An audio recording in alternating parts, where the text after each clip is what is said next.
Huwallazi khalaqalakum. Dia yang sebenarnya, yang sama itu, yang telah menciptakan. Saya sedang terjemah ini dengan cara yang sengaja. Pelik sikit terjemahannya, tapi saya sengaja buat macam itu. Nama Allah dalam ayat ini sebenarnya adalah sebuah damir, sebuah kata ganti diri, huwa. Kata ganti diri dari perspektif bahasa, ia kembali kepada apa yang dikatakan sebelumnya. Dengan kata lain, Allah Subhanahu Wa Taala mengatakan bahawa Dia yang sama itu yang telah menciptakan kamu sebelumnya. Kamu bahkan tidak mempunyai badan ini, jasad ini, dan Dia membuat kamu tidur. Lepas tu Dia memasukkan kamu ke dalam ibu kamu. Kemudiannya, Dia yang sama itu yang satu-satunya itu juga yang memberikan kamu kehidupan di dunia ini dan akan memberikan kamu kematian lagi. Yang sama itu adalah satu-satunya yang khalaqalakum ma fil ardi jami'an. Dialah yang sama itu yang menciptakan untuk kamu apa-apa sahaja perkara-perkara yang terdapat di muka bumi ini, semuanya, kesemuanya. Okey, sekarang apakah kaitannya? Perkara pertama yang perlu difahami adalah hubungan kait dengan apa yang sebelumnya. Anda itu sebelumnya telah berada yang paling dekat di sisi Allah Subhanahu Wa Taala. Fakta ini menggambarkan betapa kasihnya Allah Subhanahu Wa Taala kepada anda. Allah tidak melakukan itu untuk ciptaan lain seperti mana yang Dia telah lakukan untuk anda. Kemudian Dia mengambil keputusan bahawa Dia akan membinakan rumah untuk kamu di bumi ini, di planet ini. Dari keseluruhan alam semesta, Dia pilihkan planet yang kecil ini sebagai habitat rumah kita. Kemudiannya itu pula Dia berkata, demi kamu. Dia Subhanahu Wa Taala berkata, Dia ciptakan terutamanya demi kamu itu, untuk kamu. Dia ciptakan setiap perkara di muka bumi ini, hanya untuk kamu. Setiap perkara. Maksudnya apa-apa sahaja di mana sahaja di muka bumi ini, ada sesuatu yang boleh anda manfaatkan. Ia semuanya untuk kamu. Okey, ini adalah pernyataan yang sangat mendalam. Para ulama dahulu amat bingung dengan kenyataan ini. Bagaimanakah segala sesuatu di dunia ini diciptakan untuk kita? Bagaimana nyamuk diciptakan untuk saya? Atheist akan mengemukakan soalan seperti ini. Bagaimana lipas dibuat untuk saya? Cuba terangkan perkara itu kepada saya.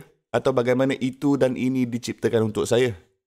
Mereka akan mengemukakan soalan seperti ini. Sekiranya semuanya dibuat untuk saya, maka tak maulah. Terima kasih. Saya tak suka bakteria. Atau saya tak suka virus lah.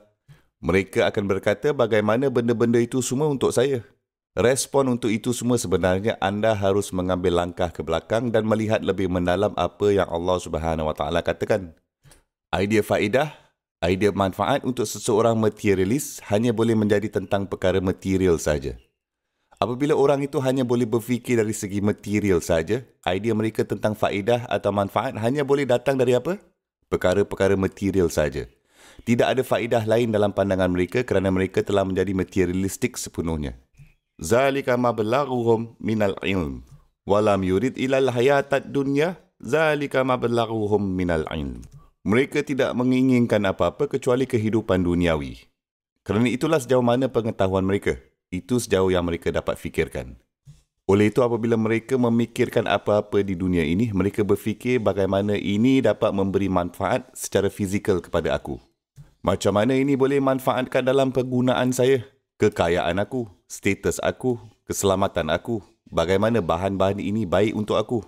Itulah satu-satunya cara mereka dapat memikirkan tentang faedah atau manfaat. Itulah satu tragedi. Manusia yang lupa bahawa dia bukan hanya diperbuat dari jasad, dari badan, tetapi dia juga diperbuat dari ruh. Dan ada manfaat untuk tubuh badan dan ada juga manfaat untuk ruh. Okey, sebilangan besar apa yang Allah Subhanahu Wa Taala ciptakan di bumi ini memberikan manfaat kepada tubuh kita dan banyak juga daripadanya juga memberikan manfaat kepada ruh kita. Ada perkara di bumi ini yang menakutkan kita. Sang buaya yang menakutkan kita. Ular, kobra menakutkan kita. Apabila perkara-perkara ini mempunyai taring yang tajam muncul tiba-tiba depan kamu, kamu akan terpaku, lari jauh kerana takut, kan? Perkara-perkara ini adalah peringatan kepada orang-orang yang beriman bahawa jika Allah Subhanahu Wa Taala dapat menimbulkan rasa takut seperti ini di bumi, maka ketakutan seperti apa yang akan Dia boleh ciptakan di akhirat jika aku engkar kepadanya? Apa jenis hukuman yang dapat Dia laksanakan di akhirat? Adakah anda faham?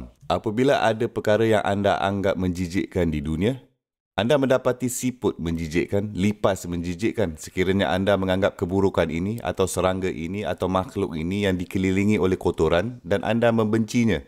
Anda juga tidak tahan baunya, dan apabila anda melihat perkara-perkara jelek ini, dan anda diingatkan di dunia ini bahawa Allah Azza wa Jalla seperti di dunia ini, dia memberikan anda sedikit sahaja gambaran jannah, dia juga akan memberikan anda sedikit gambaran jahannam.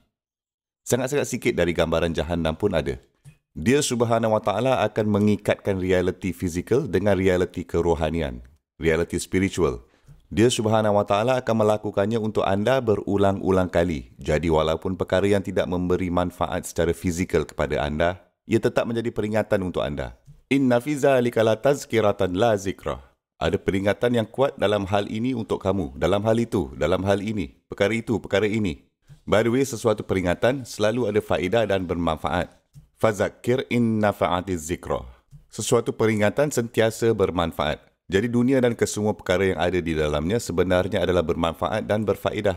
Sama ada manfaat secara langsung seperti haiwan, kulit haiwan, daging haiwan, susu haiwan dan menunggang haiwan. Begitu banyak dari haiwan yang bermanfaat untuk kita, kan? Atau ada haiwan yang tidak dapat kita makan, berbahaya atau beracun, bahkan mereka pun mempunyai faedah. Sekiranya faedahnya bukan dari segi fizikal, maka faedahnya adalah dari segi rohani. Dan sementara manusia diciptakan dari kedua perkara ini, jasad dan ruh, oleh itu Allah Subhanahu Wa Taala ciptakan dunia ini untuk manfaatkan kedua-dua bahagian dari kewujudan kita. Kewujudan bahagian fizikal kita dan juga kewujudan bahagian rohani kita, spiritual kita. Subhanallah.